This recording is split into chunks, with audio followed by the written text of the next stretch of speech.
Mula sa DOST Pag-asa, narito ang latest weather update dito sa binabantayan nating bagyo na si Super Typhoon 1 ngayong linggo, November 9, 2025. Base po sa latest weather satellite image, kaninang alas 5 ng umaga ay naging ganap na super typhoon na itong si Bagyong Juan at kasalukuyan pong binabaybay itong West Philippine Sea, west-northwest patungo dito sa eastern section ng Luzon landmass, and as of 7 a.m. kanina, ang kanyang sentro ay namataan sa layong 125 kilometers east-northeast of Virac, Catanduanes, na may maximum sustained winds na 185 kilometers per hour malapit sa sentro at gustiness na umaabot ng 230 kilometers per hour. Kasalukuyan po itong kumikilos west-northwest sa bilis na 25 kilometers per hour, at kung mapapansin po natin, malaking bahagi na po ng ating bansa ay nakakaranas na po ng mga pagulan at malalakas na hangin na dala po nitong si Bagyong Juan. Base po sa latest track intensive forecast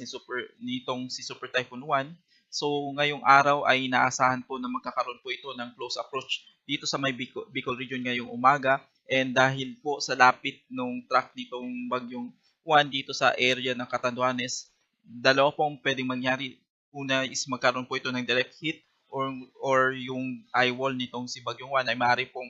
tumama dito sa kalupaan ng Catanduanes, or pangalawa ay maaari pong maglandfall itong si Bagyong Juan dito sa Catanduanes ngayong umaga. Then, after dumaan dito sa area ng Catanduanes ay maaari po itong maglandfall dito sa probinsya po ng Aurora ngayong gabi or bukas ng umaga. After landfall ay maaari po itong tumawid dito sa kalupaan ng Northern Luzon at lalabas po ng ating kalupaan dito sa West Philippine Sea by tomorrow morning, at tuluyan na pong lalabas ng Philippine Area of Responsibility by Tuesday. Ngunit inaasahan pa po natin na magkakaroon po ito ng recurving kung saan maaari po itong magkaroon ng second entry sa ating PAR by Thursday at magla-landfall itong bagyo sa kalupaan ng Taiwan bago po tuluyang lumabas ng ating Philippine Area of Responsibility by Friday, this coming Friday. So kasalukuyan nakataas na po ang signal number 5 sa Polillo Island, northeastern portion ng Camarines Norte, dito sa may eastern portion ng Camarines Sur at Catanduanes, habang signal number 4 naman po ang nakataas sa may eastern portion ng Quezon, rest of Camarines Norte, rest of Camarines Sur at eastern portion ng Albay. Signal number 3 naman po ang nakataas sa may southern portion ng mainland Cagayan, Isabela, Aurora, Nueva Vizcaya, southern portion ng Apayao, Kalinga, Abra, Mountain Province, Ifugao, Benguet, Ilocos Sur, La Union, Pangasinan, Zambales, Bataan, Tarlac, Pampanga, kasama po dito ang Nueva Ecija, Bulacan, Aurora, Metro Manila, Cavite, Batangas, Rizal, Laguna, rest of Quezon, rest of Albay, Sorsogon, Ticao Islands, Burias Islands, Northern Samar, northern portion ng Eastern Samar at northern portion ng Samar Province. Signal number 2 ang nakataas sa nalalabing bahagi po ng Cagayan, kasama po ang Babuyan Islands, rest of Apayao, Ilocos Norte, Occidental Mindoro, kasama po ang Lubang Islands, Oriental Mindoro, Marinduque, Romblon, rest of Masbate, rest of Eastern Samar, rest of Samar, Biliran, northern and central portion ng Leyte. Signal number 1 ang nakataas sa Batanes, Calamian Islands, Cuyo Islands, rest of Leyte, southern Leyte, Bohol, northern and central portions of Cebu including Bantayan and Camotes Island, northern and central portion ng Negros Occidental, northern portion ng Negros Oriental, dito sa may Guimaras, Iloilo, Capiz, Aklan, Antique, dito po sa may Dinagat Island, Surigao del Norte, northern portion ng Agusan del Norte, at northern portion ng Surigao del Sur. Kasalukuyan, itong si Juan ay maaari pong magdala ng occasionally gusty condition, yung biglang bugso na malalakas na hangin na maaari pong umabot from strong to gale force strength sa mga areas po na hindi po kasama sa wind signal. For today, maaari pong makaranas ng occasional gusty condition ang Palawan, Visayas at Mindanao. By tomorrow, November 10, maaari pong makaranas ng occasional gusty condition ang majority po ng Luzon landmass at Visayas, at pagdating po ng Tuesday, majority po ng Luzon landmass ay maaari pong makaranas ng gusty conditions. Dahil po sa mga pag-ulan na dala po nitong Super Typhoon 1, ay kasalukuyan po naglabas po tayo ng heavy rainfall outlook kung saan maaari pong makaranas ng more than 200 millimeters na pag-ulan na maaari pong magdala ng widespread or incident ng severe flooding or landslide particularly dito sa Isabela, dito sa Aurora, Quirino, Nueva Vizcaya, dito sa Nueva Ecija, Quezon Province, Camarines Norte, Camarines Sur, Albay at probinsya ng Catanduanes. 100 to 200 millimeters naman ng pag-ulan na maaari pong maranasan dito sa may Cagayan, Apayao, Abra, Kalinga,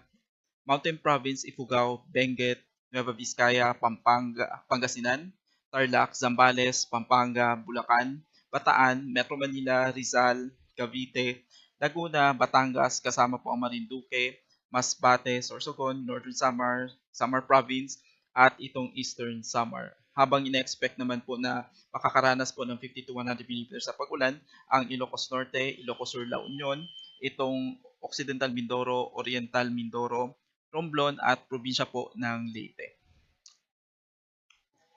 Bukas, dahil po sa pagtawid nitong Bagyong Juan at by tomorrow po is inaasahan po natin na yung kanyang sentro is nandito na po sa may West Philippine Sea. So, maaari pa rin po makaranas ng more than 200 millimeters na pag-ulan ang Ilocos Sur, La Union, itong Pangasinan, Zambales, Tarlac, Benguet, Ifugao, Mountain Province at Kalinga, habang inaasahan naman po yung 100 to 200 millimeters na pag-ulan dito sa Abra, Ilocos Norte, Apayao, Cagayan, kasama pong Isabela, Quirino, Nueva Vizcaya, Nueva Ecija, Aurora, Bataan, Pampanga, Bulacan, habang 50 to 100 millimeters naman ng pag-ulan ang inaasahan sa Quezon Province dito sa probinsya ng Rizal, Metro Manila, Cavite, Laguna, Batangas, Marinduque, Oriental Mindoro at Occidental Mindoro.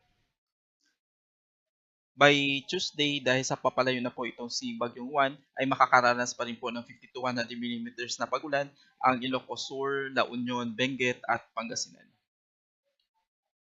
Sa kasalukuyan, naglabas na po ng panibagong storm surge warning kaninang alas 8 ng umaga kung saan maaari po makaranas ng storm surge na merong wave height na maaari pong mag-exceed ng 3 metro, particularly itong mga probinsya po ng Cagayan, Isabela, Aurora, Quezon including Polillo Island, Camarines Norte, Camarines Sur, Albay, Sorsogon, Catanduanes, La Union at Pangasinan. 2.1 to 3 meters naman po ang inaasahan na storm surge dito sa mga probinsya po ng Cagayan, Quezon, Camarines Sur, Northern Samar, Ilocos Sur, Resto Pangasinan, Zambales at Bataan. Habang 1 to 2 meters naman po na storm surge ang maaari pong maranasan dito sa rest of Cagayan including Babuyan Islands, Ilocos Norte, Bataan, Pampanga, Bulacan, Metro Manila, Cavite, Batangas, Eastern Samar, Dinagat Islands at Bukas Grande Islands. Sa kasalukuyan, mayroon po tayong nakataas na gale warning kung saan maaari pong makaranas ng wave height na pwede pong umabot from 2.8 to 14.0 meters. Itong mga probinsya ng Batanes, Cagayan including Babuyan Islands, Isabela, Aurora, Quezon including Polillo Island, Camarines Norte, Camarines Sur, Catanduanes, Albay, Sorsogon, Ilocos Norte, Ilocos Sur, La Union, Pangasinan, Zambales, Bataan, Metro Manila, Batangas, Cavite, itong Lubang Islands, Marinduque, Masbate, Romblon, Northern Coast of Cebu, including Batanes and Camotes Islands, Biliran, Leyte, Southern Leyte, Samar, Surigao del Sur, Northern Samar, Eastern Samar, Dinagat Islands, Surigao del Norte, kasama po ang Siargao at Bukas Grande Island. Kasalukuyan may nakataas na po tayong mga heavy rainfall warning sa iba't ibang bahagi po ng Pilipinas, particularly sa Region 1, Region 2, Region 3. Nakataas na po ang nakakapekto na po yung mga pag-ulan itong si Bagyong Juan dito sa may southern part ng Cagayan Valley, southern part ng Cordillera Adminian Steppe Region at dito sa probinsya po ng Pangasinan, at ine-expect po natin na magkakaroon po ng light to moderate with occasional heavy sa nalalabing bahagi po ng Region 1, Region 2 at Region 3. Dito naman po sa may Central Luzon, Metro Manila at Calabarzon, nakataas na po ang yellow warning dito sa southern part ng Quezon Province kasama po ang Polillo Island. Rainfall advisory or light to moderate with occasional heavy rain sa maaari pong maranasan dito sa nalalabing bahagi ng Quezon, dito sa Batangas, Cavite, Metro Manila, Rizal, Bulacan, Nueva Ecija, Tarlac, Pampanga, Bataan, southern part ng Zambales at inaasahan po ang light to moderate to occasional heavy rains naman dito sa may northern part ng Zambales.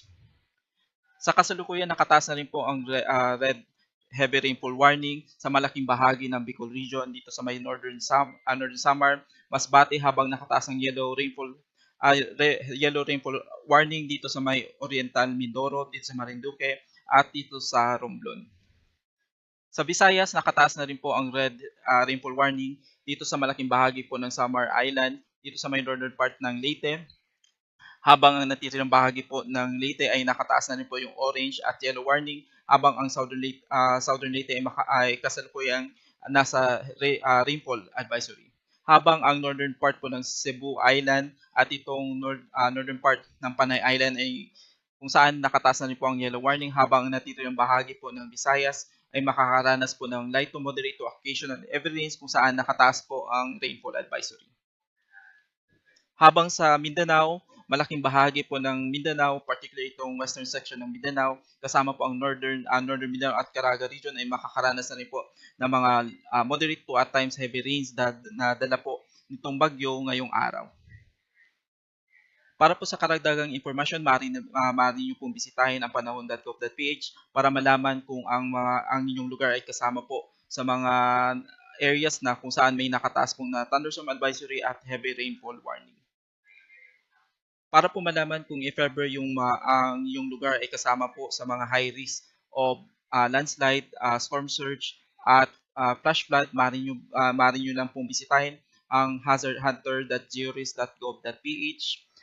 At para po sa karagdagang impormasyon ay maaari nyo lang pong bisitahin ang official social media pages ng Pag-asa at ang official website ng Pag-asa sa pag-asa.gov.dost